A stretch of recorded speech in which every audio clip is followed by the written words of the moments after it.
بسم اللہ الرحمن الرحیم۔ السلام علیکم ورحمۃ اللہ وبرکاتہ۔ ناظرین، ہم پروگرام گفتگو کے ساتھ ایک مرتبہ پھر آپ کی خدمت میں حاضر ہیں۔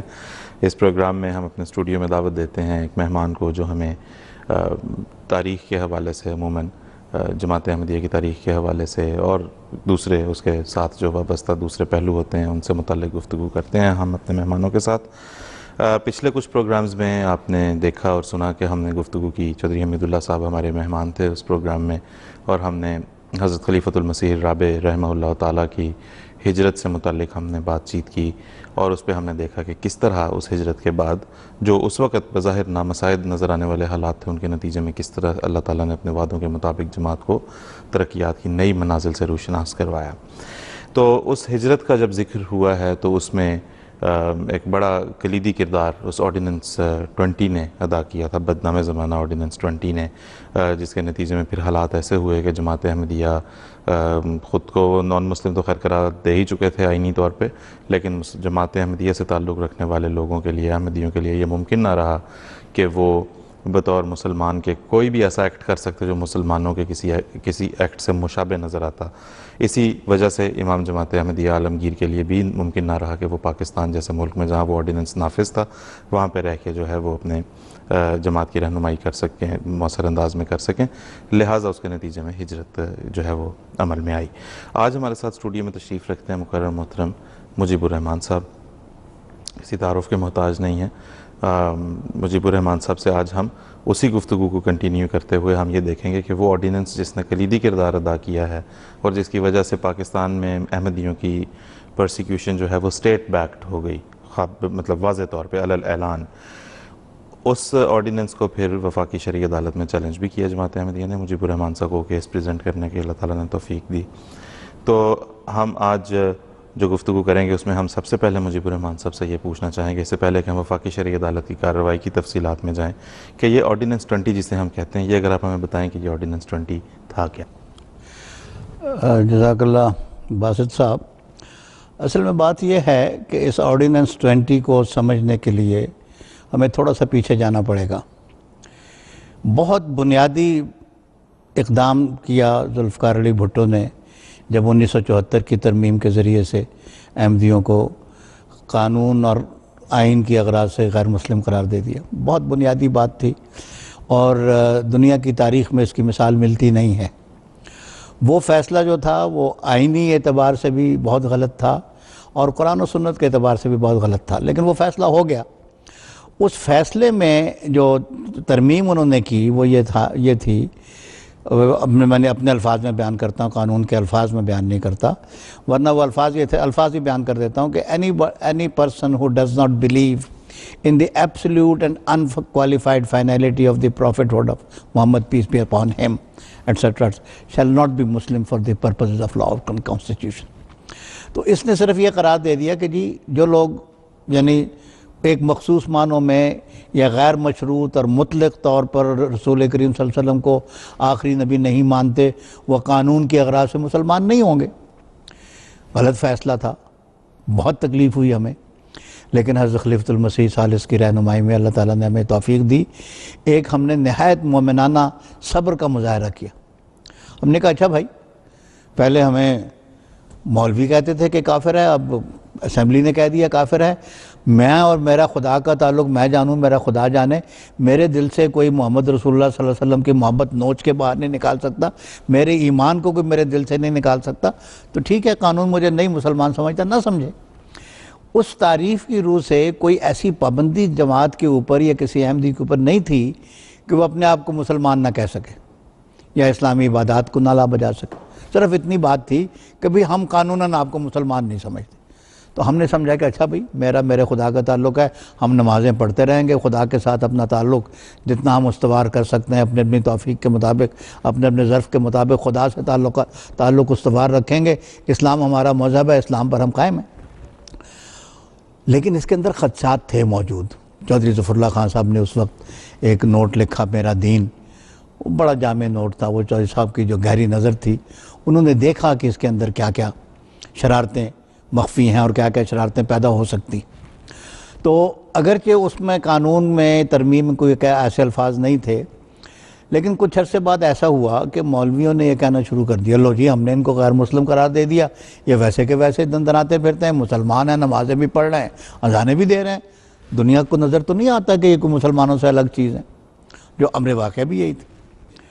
تو پھر ہوا یہ کہ مولویوں نے عدالتوں میں مقدمے کرنے شروع کر دیے کہ احمدی غیر مسلم قرار دیے جا چکے ہیں، اب یہ اپنی مسجدوں کو قبلہ رخ مسجدیں نہ بنائیں، اس میں اذان نہ دیں، اس میں مینار نہ بنائیں، اس میں گنبد نہ بنائیں، درود و سلام نہ پڑھیں، رکوع نہ کریں، سجود نہ کریں، قیام نہ کریں۔ یہ ساری باتیں جو اسلام کی گویا عملی شکل تھی، اس کو انہوں نے کہا کہ احمدی یہ نہ کریں کیونکہ ہم نے ان کو غیر مسلم قرار دے دیا۔ بالکل۔ تو یہ مقدمات عدالتوں میں گئے۔ ان عدالتوں میں جو مقدمات گئے تو وہ بھی ایک دلچسپ تاریخ ہے، پھر کبھی موقع ہوگا بیان کریں گے۔ میں اس کو محض پس منظر کے طور پہ عرض کر رہا ہوں کہ وہ مقدمے جب سارے لاہور ہائی کورٹ میں اکٹھے ہو گئے تو جسٹس شیخ آفتاب حسین اور جسٹس سمدانی کا ایک بینچ بنا، اس میں ان مقدمات کی سماعت ہوئی۔ بڑی اس میں بھی لمبی چوڑی 14 دن بحث ہوتی رہی۔ ہماری طرف سے یہ بحث کی گئی، بڑی عمدہ بحث۔ ہمارے فاضل دوست تھے وحید سلیم صاحب، اللہ تعالیٰ غریق رحمت کرے، وفات پا چکے ہیں۔ عزیز احمد باجوہ صاحب تھے، ہمارے بزرگ وکیل تھے، کنور ادریس صاحب کے والد۔ تو قانونی بحث بڑی مکمل اس میں ہوئی کہ یہ بنیادی حق جو ہے آرٹیکل 20 کے تحت ہی ہم سے نہیں چھینا جا سکتا۔ اس کے پر جواب کا جب وقت آیا تو یہ بحث کی گئی فریق مخالف کی طرف سے کہ ٹھیک ہے، آئین بھی آئین ہے، قانون بھی قانون ہے، اسلامی قانون بھی کوئی چیز ہوتی ہے، اور اسلامی قانون کے تحت ان کی مسجدیں ہم گرا بھی سکتے ہیں، اور حضور نے تو مسجد زرار کو گرا کر اس پہ روڑی ڈلوا دی، تو ان کی مسجدیں جو ہے وہ گرائی جا سکتی ہیں، کوئی پابندی نہیں ہے اسلامی قانون کے تحت۔ اس مرحلے پر کسی نے تجویز دی، جیسے بھی ہوا مجھے یہ توفیق ملی، میں لاہور ہائی کورٹ میں گیا، اس میں مذہبی پہلو بحث جو ہے وہ میں نے کی، اور وہ بھی ایک مفصل بحث تھی۔ اس عدالت میں ڈویژن بینچ نے یہ فیصلہ کر دیا کہ احمدی بھلے سے غیر مسلم ہوں آئین کے مطابق، یہ 100 سال سے یہ عبادات بجا لا رہے ہیں، یہ ایک مخصوص قسم کے غیر مسلم ہیں جو قرآن کو بھی مانتے ہیں، سنت کو بھی مانتے ہیں، حدیث کو بھی مانتے ہیں، اور یہ ان کا عبادت کا طریق ہے۔ یہ اسلامی شاعر ہیں لیکن ان کے بھی شاعر ہیں، لہٰذا ہم ان کو روک نہیں سکتے۔ جی۔ وہ ایک بڑا بھرپور فیصلہ تھا، وہ فیصلہ میرے خیال ہے 150-200 صفحے کا فیصلہ ہے، بھرپور فیصلہ، پڑھنے سے تعلق رکھتا ہے۔ اب یہ میں پس منظر کے طور پہ بتا رہا ہوں یہ بات کہ کیوں ضرورت پیش آئی آرڈیننس 20 کی۔ تو وہ جب فیصلہ ہوا تو وہ فیصلہ اتنا جامع تھا کہ کسی مولوی کو یا کسی تنظیم کو اس فیصلے کو سپریم کورٹ میں چیلنج کرنے کا حوصلہ نہیں ہوا۔ وہ فیصلہ فائنل ہو گیا، چنانچہ ہم خدا کے فضل سے ویسے ہی اپنی عبادات بجا لاتے رہے۔ جب ضیاء الحق کا دور آیا تو وہی جو پھر وہ قدامت پسند یا تشدد پسند ذہن کے لوگ تھے، وہ ضیاء الحق کے پیچھے دوڑے کہ جی یہ تو ہم نے ان کو غیر مسلم قرار دیا، یہ تو ویسے کے ویسے ہیں، تو انہوں نے کہا اچھا کچھ کرتے ہیں۔ انہوں نے پھر ضیاء الحق نے وہ بات جو عدالت نے قرار دے دیا تھا کہ احمدی یہ کر سکتے ہیں، اس نے کہا اب میں قانون کے ذریعے سے اس کو بند کرتا ہوں۔ چنانچہ جو آرڈیننس 20 بنا، اور اس وقت ضیاء الحق کو دراصل مذہبی طبقے کی تائید کی ضرورت تھی، ان کا مارشل لا جو تھا وہ طول پکڑ گیا تھا، ان کی مخالفت ہونے لگی تھی، ان کی لیجیٹیمیسی جو تھی بطور ڈکٹیٹر کے وہ چیلنج ہونے لگی تھی، تو ان کو کچھ سہارے کی ضرورت تھی۔ تو انہوں نے اس وقت پھر ایسا ہی ہمارے ساتھ ہمیشہ ہوا ہے کہ جب مذہبی طبقے کی سیاسی طور پر سہارے کی ضرورت ہوتی تو اس قسم کی تو ضیاء الحق نے کہا کہ اچھا ایسا کرتے ہیں۔ چنانچہ وہ قانون جو تھا اس کے الفاظ شروع سے یہ تھے notwithstanding anything contained any law or any judgment of the court، کہ کسی قانون یا کسی عدالتی فیصلے کے باوجود کہ علی الرغم اگر یہ ہوگا تو گویا اس نے اس قانون کے ذریعے سے اس عدالت کے فیصلے کو کالعدم کرنے کی کوشش کی، اور آرڈیننس یہ تھا کہ احمدی اپنے آپ کو مسلمان ظاہر نہ کریں، اب تبلیغ نہ کریں، نہ اشارتاً، نہ کنایتاً، نہ الفاظ سے، نہ کوئی ویزیبل ریپرزنٹیشن سے، اور پھر یہ اپنے آپ کو مسلمان نہ کہیں، مسجد کو مسجد نہ کہیں، اذان نہ دیں، اور دوسری بعض اصطلاحات صحابی کا لفظ استعمال نہ کریں، مختلف انہوں نے۔ تو مطلب یہ تھا کہ احمدی کوئی بات جو ہے اپنے ضمیر کے مطابق نہیں کر سکتا، انہوں نے کہا جی رضی اللہ عنہ بھی نہ کہیں. اس کے اوپر دلچسپ بحث ہوئی, آگے آئے گی میں بتاؤں گا. تو جب یہ آرڈیننس بن گیا تو ان حالات میں تو ظاہر ہے حضور کو ہجرت کرنا پڑی. حضور جماعت کی قیادت کیسے فرماتے کہ ہر بات قابل جرم, یعنی ہمارا جو ہے روزمرہ کی زندگی ہماری قابل تعزیر جرم ٹھہری. ہمارے جو معاشرتی رویے ہیں, کسی کو السلام علیکم کہو تو کوئی سوچتا بھی نہیں ہے السلام علیکم کہنے سے پہلے. پاکستان میں تو عیسائی بھی ملتے ہیں تو آپس میں السلام علیکم کہہ لیتے ہیں. تو اس السلام علیکم کے تحت بھی لوگوں کو سزائیں ہوئیں. تو یہ قانون اتنے, اس کے الفاظ میں اتنی وسعت تھی کہ ہر چیز کو انہوں نے اس میں ڈال دیا. تو یہ قانون ایسا تھا کہ جس کے ذریعے سے گویا احمدیوں کی زندگی محال ہو گئی. تو یہ تو تھا قانون کا پس منظر. اب جب یہ قانون بن گیا تو ہمارے پاس دو ہی طریقے تھے کہ ہم اس کو آئینی طور پر چیلنج کر لیتے یا ہم اس کو کچھ اور راستہ ڈھونڈتے, کیونکہ قانون شکنی یا احتجاج یا ہڑتالیں یا جلوس یا جراؤ گھلاؤ یہ تو ہمارا طریقہ نہیں ہے. تو اس آرڈیننس کو ہم نے آئینی جورسڈکشن میں بھی چیلنج کیا. وہ کیس بھی میرے ایک ہم نام تھے مجیب الرحمان درد, انہوں نے ہائی کورٹ میں وہ کیا. ہائی کورٹ نے کہا جی مارشل لا ہے, بنیادی حقوق معطل ہیں. یہ فیصلہ حالانکہ ہائی کورٹ کا غلط تھا, لیکن وہ آئینی داد رسی ہمیں نہ ملی. پھر مجھے نہیں پتا کہ یہ فکر کہاں تھی, کہاں سے اس کا آغاز ہوا, لیکن یہ ہوا کہ جی ہم شرعی جورسڈکشن میں اس کو چیلنج کریں. اب یہ شریعت کوڈ جو ہے ضیاء الحق نے 1980 میں آئین میں ترمیم کر کے ایک نیا باب آئین میں ڈال دیا تھا, آرٹیکل 2003 سے آگے. تو اس میں انہوں نے ایک شرعی عدالت قائم کی, اور اس میں بھی ضیاء الحق بہت سے وار ایک ساتھ کر رہے تھے. وہ عدالتوں کے اختیارات کو کم کر رہے تھے, کیونکہ بعض اختیارات جو ہائی کورٹ کے اختیارات تھے وہ شرعی عدالت کو دے دیے گئے, اور لوگ یہ سمجھتے تھے کہ ہائی کورٹ کو کمزور کرنے کی کوشش ہو رہی ہے. انہوں نے کہا جی شرعی معاملات کو طے کرنے کے لیے ایک وفاقی شرعی عدالت بنائی جائے گی جو اس بات کا جائزہ لے گی کہ کون سے قوانین شریعت کے مطابق ہیں, کون سے مطابق نہیں ہیں, اور مختلف اس کی شکیں تھیں. وہ ایک لمبا معاملہ ہے. لیکن وہ عدالت قائم کی گئی جس کا مقصد یہ قرار دیا گیا کہ قرآن و سنت کے خلاف پاکستان میں کوئی قانون نہیں بنے گا. پبلک بڑی خوش تھی, اسلام نافذ ہو رہا ہے, ہمارے جو موجودہ قانون ہیں ان کو بھی اسلام کے مطابق ان کی چھان پھٹک ہوگی, ان کو ہم جانچیں گے کون سے قانون اسلام کے مطابق ہیں, کون سے خلاف ہیں. جو خلاف ہیں ان کو ہم کالعدم قرار دے دیں گے, اور نیا قانون کو اسلام کے خلاف بنے گا ہی نہیں. وفاقی شرعی عدالت اس کو جب بنے, وفاقی شرعی عدالت اس کو کالعدم قرار دے سکتے, یہ اختیار تھا. تو ہماری سوچ یہ تھی کہ یہ بات تو ہائی کورٹ قرار دے چکی ہے کہ یہ چیزیں جنہوں نے منع کی ہیں یہ ہم کر سکتے ہیں. ہائی کورٹ نے فیصلہ دیا اور بڑا مدلل فیصلہ دیا ہوا ہے, کوئی راستہ نہیں ہے اس سے گریز کا. اور پھر یہ سوچا کہ جب انہوں نے آئینی جورسڈکشن میں اس کو ہمیں اس کی داد رسی نہیں ہوئی تو ہم ان کے اپنے میدان میں ان سے مقابلہ کریں گے کہ بھئی یہ قرآن و سنت کے مطابق بھی یہ قانون غلط ہے. چنانچہ ہم نے فیڈرل شریعت کورٹ میں ایک پٹیشن داخل کی. یہاں پہ مجیب صاحب ایک ہمارے ناظرین کے لیے یقیناً معلومات افزا بات ہوگی, کیونکہ ایک کنفیوژن یہ پائی جاتی ہے لوگوں کے ذہن میں. یہ سوال ایک ہے کہ وفاقی شرعی عدالت میں جو جماعت احمدیہ کا مسئلہ گیا اور آرڈیننس 20 گیا, وہ کس صورت میں گیا تھا؟ کیا کال کیا گیا تھا یا پٹیشن درج کی گئی تھی؟ تو یہ اچھا ہے کہ آپ نے یہ بتایا ہمیں کہ آپ خود لے کے گئے ہیں. کال نہیں کیا گیا تھا. ہمارا پچھلا تجربہ جو تھا عبد الرحمن مبشر والے کیس کا, وہ ہمارے سامنے تھا کہ عدالت نے ہماری بات تسلیم کی تھی اور وہ سپریم کورٹ میں چیلنج نہیں ہوئی تھی, اور یہ قانون واضح طور پر قرآن و سنت کے خلاف تھا. تو کسی دوست نے یہ تحریک کی, مجھے نہیں پتہ کہاں ہوئی, لیکن فیصلہ یہ ہوا کہ ہم شریعت کورٹ میں اس کو چیلنج کریں گے, پٹیشن کریں گے.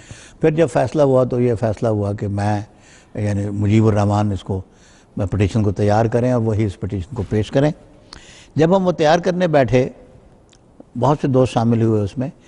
اس وقت حالات ایسے تھے کہ یہ خیال ہوا کہ بھی پٹیشن کریں گے تو پتہ نہیں اس کا کیا ہوگا, ہو سکتا ہے مجھے قید کر دیا جائے یا کسی اور طریقے سے روک دیا جائے. تو ہم ایک سے زائد اس میں پٹیشنرز پھر بنے. تو مبشر لطیف صاحب کو شامل کیا, مرزا نصیر احمد صاحب کو شامل کیا, حافظ مظفر احمد صاحب کو ہم نے شامل کیا. اس لیے شامل کیا کہ بعض اوقات ایسا ہوتا ہے کہ عدالتیں کہتی ہیں اچھا جی سماعت جو ہے ان کیمرہ ہوگی، صرف سائلان آئیں گے اور کوئی نہیں آئے گا. تو ہمیں قرآن حدیث کے حوالے ہر وقت ان کی ضرورت تھی اور ان کی مدد کی ضرورت تھی. تو ہم نے سوچا کہ حافظ صاحب کو ہم بطور سائل شامل کرتے ہیں، کیونکہ یہ پھر عدالت میں ہمارے ساتھ موجود رہیں گے. تو اس طرح سے ہم نے 4 لوگوں کے نام سے درخواست دائر کی. اس درخواست دائر کرنے کا طریقہ کار یہ تھا، شریعت کورٹ نے مقرر کیا ہوا کہ جب آپ درخواست داخل کریں گے تو آپ یہ بتائیں گے کہ آپ جو اس قانون کو کہتے ہیں خلاف قرآن و سنت ہے، تو آپ کے پاس اس کی تائید میں قرآن شریف کی کون سی آیت ہے، کون سی حدیث ہے. آپ معین حوالہ دیں گے کہ قرآن کے کس حکم کے خلاف ہے یہ. پھر اس کے بعد آپ جو حوالے آپ نے دینے ان کی فہرست دیں گے. تو ہم نے قرآن شریف کی آیات اور پھر حدیث اور تفاسیر کے تقریباً 150 حوالوں کے ساتھ یہ پٹیشن ہم نے داخل کی. پٹیشن ہم نے داخل کر دی، خیال تھا کہ یہ جو اس وقت جو ٹینشن ہے وہ کم ہو جائے گی. وہ پٹیشن کو سماعت میں وقت لگتا ہے، لیکن وہ جو آفتاب احمد صاحب تھے وہ اس وقت چیف جسٹس سے شریعت کورٹ کے، یہ وہی شیخ آفتاب تھے جنہوں نے پہلے فیصلہ کیا ہوا تھا، سمدانی صاحب کے ساتھ سمدانی صاحب کے ساتھ جو فیصلہ کر چکے تھے. اور انہوں نے میری بحث سنی ہوئی تھی، وہ دلائل سارے ان کے علم میں تھے. تو ہم نے جب یہ پٹیشن داخل کی تو تھوڑے عرصے میں ہی انہوں نے چھٹیوں میں، عدالتیں بند تھیں، چھٹیوں میں یہ کیس لگا دیے سماعت کے لیے. یعنی ہم پوری طرح سے اپنے آپ کو بھی تیار بھی نہیں کر پائے تھے، حوالے سارے دیے تو تھے لیکن اس کے اوپر مکمل تیاری کرنے. وہ کیس لگ گیا ہائی کورٹ میں. انہوں نے اسلام آباد کی بجائے ہائی کورٹ کے ایک عدالت کے کمرے میں انہوں نے سماعت اس کی شروع کی، بڑے کمرے میں. اور اس سماعت میں جامعہ اشرفیہ کے اور بہت سے مدارس کے طالب علم اور مولوی، بھرا ہوا ہوتا تھا کمرہ عدالت. تو وہاں اس کی سماعت شروع ہوئی. مجیب صاحب میں یہاں پہ اگر آپ سے یہ بھی پوچھ لوں کہ دوسری طرف سے کون آیا، کون لوگ ریپرزینٹ کر رہے تھے؟ دوسری طرف سے بہت سے لوگ آئے جی. اس میں فیڈرل شریعت کورٹ میں ایک قواعد میں ایک گنجائش یہ تھی کہ وہ مشیران عدالت بھی بلا سکتے ہیں، جن کو وہ جورس کنسلٹ کہتے ہیں. جب کوئی معاملہ درپیش آئے تو وہ اپنی مرضی سے علماء کو دعوت دیتے تھے کہ جی آ کے ہمیں اس میں معاونت کریں کہ یہ معاملہ قرآن و سنت کے مطابق ہے یا نہیں. سرکار کی طرف سے گورنمنٹ نے شیخ محمد غیاث تھے، سابقہ اٹارنی جنرل تھے، وہ پیش ہوئے. بدیع الزمان قریشی تھے، ایم بی زمان کہلاتے تھے، وہ ایک ایڈوکیٹ تھے، سینئر ایڈوکیٹ جنرل تھے لاہور کے، وہ پیش ہوئے.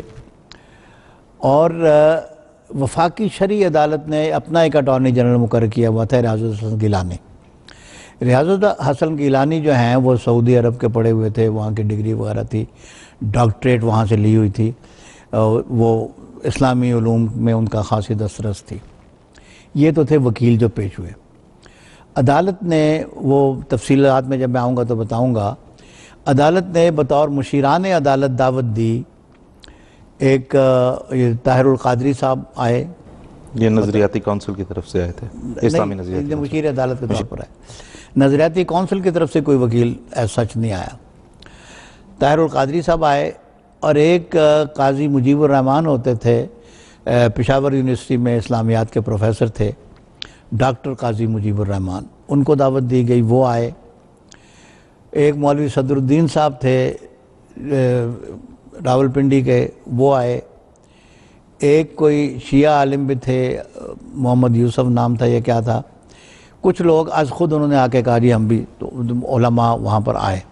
ہاں ایک جن کو دعوت دی گئی وہ ضیاء الحق کے، ہاں وہ اسلامی نظریاتی کونسل کے اس وقت وہ تھے، ڈاکٹر محمود احمد غازی.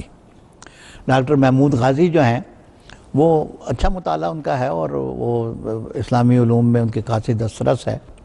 اگرچہ جب وہ جنوبی افریقہ کی عدالت میں پیش ہوئے تو جنوبی افریقہ کی عدالت نے ان کے بارے میں بڑے دلچسپ تبصرے بھی کیے. اور ضمناً آپ کو بتاؤں کہ انہوں نے ان کی رائے کو قبول نہیں کیا، اور انہوں نے کہا کہ یہ محض اس لیے ہم ان کی رائے قبول نہیں کر لیں گے کہ یہ اپنے آپ کو ایک اسپیشلسٹ کہتے ہیں اسلامیات کا، کیونکہ محض اسپیشلسٹ ہونا کافی نہیں ہے. اگر کوئی اسپیشلسٹ سائنسدان آج آ کے ہمیں کہے کہ میں ایک اسپیشلسٹ ہوں اور میں آپ سے یہ کہتا ہوں کہ مردوں کو بھی حمل ٹھہرتا ہے اور مرد بھی بچے جنا کرتے ہیں، تو ہم اس کی بات مان نہیں لیں گے کہ جی ایکسپرٹ ہے. تو ایکسپرٹ وٹنس ہونا کافی نہیں ہے، اس کی بات کو بھی ہم جانچیں گے، تولیں گے. اور جب ہم محمود غازی کی بات کو جانچتے ہیں اور تولتے ہیں تو ہمیں یہ لگتا ہے کہ جو بات محمود غازی کہہ رہے ہیں وہ محمد رسول اللہ صلی اللہ علیہ وسلم کی شان کے خلاف بات یہ کر رہے ہیں، ان کی تعلیمات. تو یہ میں نے ضمناً بات عرض کی. لیکن محمود غازی صاحب نے وہاں پر آ کے بڑی لمبی چوڑی اور ان نے کہا کہ جی یہ تو ذمی ہیں اور ان کے تو لباس معین کر دینے چاہیے، ان کو تو خاص قسم کی ٹوپیاں پہنا دینی چاہیے، لمبی چوڑی بات. خیر یہ آپ نے ضمناً پوچھا کہ کون کون پیش ہوئے، تو وکلاء یہ پیش ہوئے. لیکن جب ہم نے بحث شروع کی، میں عرض کر رہا تھا کہ ہم نے وہ قرآن شریف کی آیات اپنے پٹیشن میں دیں اور ان کے ساتھ حوالے دیے، تو بحث ہم نے جب کرنی تھی تو بحث کے لیے ہم لاہور گئے.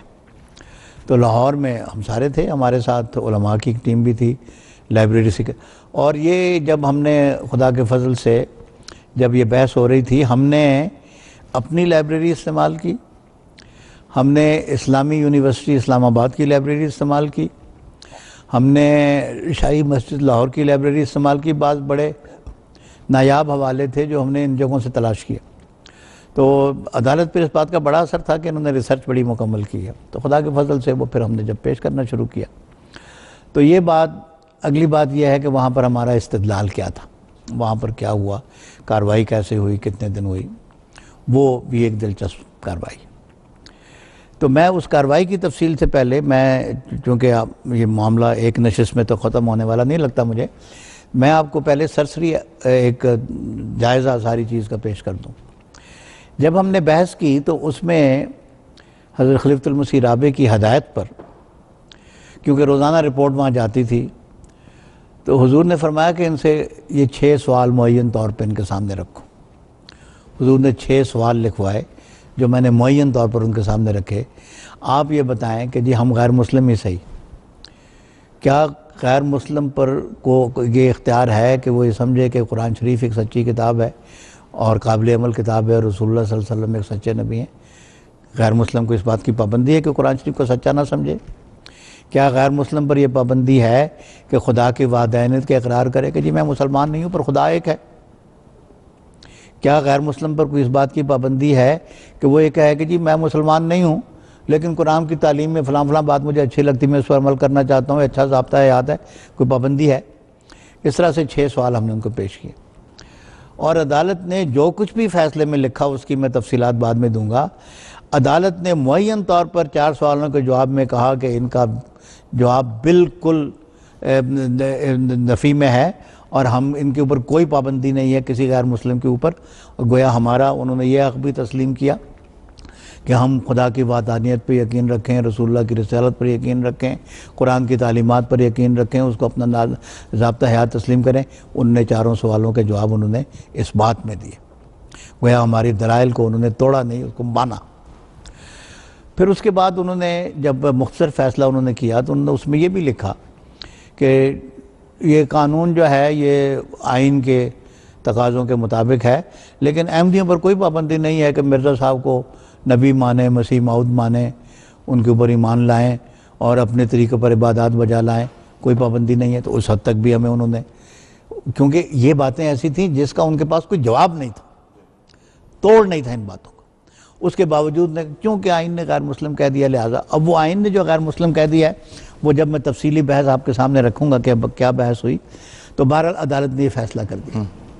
لیکن ہوا یہ کہ عدالت میں جو ہمارا کیس ہم پیش کر رہے تھے خاص اللہ تعالیٰ کی تائید سے اتنا بھرپور تھا اور وہ نظر آتا تھا عدالت میں کہ عدالت جو سوالات ہم سے کرتی تھی ان سے یہ لگتا تھا کہ جو مولوی جج بیٹھے ہوئے ہیں 2 عالم لوگ تھے، وہ بھی مجھے ان سے کوئی ان کے اوپر کچھ مجھے کہنا نہیں ہے، اور اس میں جو 3 جج تھے جو پروفیشنل ججز تھے ہائی کورٹ کے، ایک فخر عالم صاحب تھے پشاور ہائی کورٹ کے تھے، ایک جسٹس صدیق صاحب تھے لاہور ہائی کورٹ کے، خلیل رمدے صاحب کے والد تھے وہ، اور ایک جسٹس آفتاب.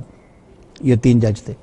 تو ان ججوں کی طرف سے جو سوالات آ رہے تھے اس سے لگتا تھا کہ ججز اس بات کی طرف مائل تھے کہ کوئی نہ کوئی راستہ نکالنا چاہیے. مثلا انہوں نے مجھے کہا مجیب صاحب آپ